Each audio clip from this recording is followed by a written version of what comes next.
चारिआडे ज्वार नब किंतु संकट समय मानविकतार एक निरा उदाहरण साजिଛନ୍ତି कोल्हर बीजेपी नेता। सेवा एवं साहस आगे आज हार मानी छाती उच्चा बन्याजल। कर्मी आगे हार मानिला बन्याजल। बुड़ीगला विपद जीतीगला मानविकता। भद्रक जिला तिहिडी ब्लॉक रे बन्यार भयंकर तांडव। लगातार 3 दिन धरी लघुचाप जनित प्रबल वर्षा पर एवं बेहाल हो पड़ी संपूर्ण तिहिडी अंचल। कोल्ह पंचायतर अमरपुर और सदरबलिया ग्रामर शताधिक लोक आज पानी घेरे। लोक मैंने 3 दिन धरी घर बाहरी पारना जो सरकारी सहायता पहुंचा पूर्व लोक आखिर लुह पोछा देवोत्त सजी पहुंचती स्थानीय बीजेपी नेता और कर्मी। दुनिया रे निज पाई तो समस्ते किंतु अन्यर दुखरे साथी भाव जो आनंद थाए ताहा कोल्हर बीजेपी कर्मी माने प्रमाण कर देखाइछन्ति। टंका पैसा कि धन संपत्ति नुहे बरम असहाय लोकंक मुहरे टिके हस फुटाइबा ही सेमानकर सबुठारु बड़ लक्ष्य सजिछि। पंचायत भारतीय जनता पार्टी पक्षरु बन्या पीड़ितंकु सुखिला एवं रंधा खाद्य बंटन कराइछि। जेते दिन पर्यंत बन्या न छाड़िछि सेते दिन पर्यंत एभଳି खाद्य जोगाइ दियाजिव बोली प्रतिश्रुति दियाइछि। पूर्वतन सरपंच प्रदीप कुमार साहू, पंचायत बीजेपी सभापति गिरिधारी नायक, राजीव कुमार जेना, रमाकांत नायक, गौतम मुदुली, बापूजी गोछात, नित्यानंद नायक, बनमाली दास, गिरिधारी दास, गोपीनाथ मुदुली, संजय दास आसीथिबा बन्याजल आगे भासी जाउथवा आशा भितरे सेमाने साजिछन्ति सहारा। निस्वार्थपर सेवा एवं त्याग पाई आज सारा अंचल गोटे स्वर गुंजरित होछि।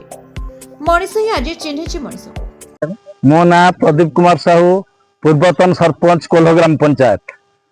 ये आज जो वर्षा पानी सहित जो बन्या पानी सारंदी एवं बैतरणी पानी आम पंचायत रे सदर बलिया मौजाटी अमरपुर आंशिक तार जो क्षय क्षति होती पानी घर रे जनसाधारण अच्छा खाद्य अभाव 3 दिन है उपवास रही।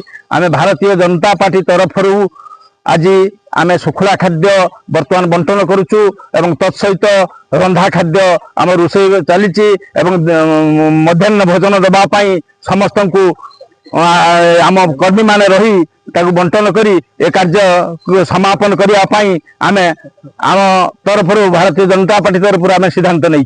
घर बर्तमान जलबंदी अवस्था पाखापाखि सदर बलिया और अमरपुर आंशिक मिसई पाखापाखि शताधिक घर हेब।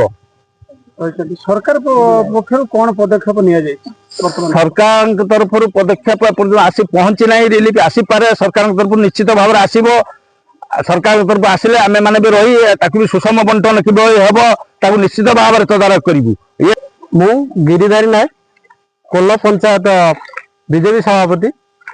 आम बीजेपी तरफ आज संपूर्ण अमरपुर सदर बलिया 2टी जाक परिभ्रमण करूँ। बन्या अंचल परिभ्रमण कर देखिलु जे पाखापाखि शताधिक घर एटी जलमग्न अच्छी।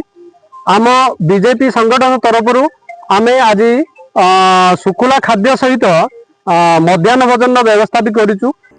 भद्रक सुब्रजित पाल का रिपोर्ट द रिपब्लिक ओडिशा।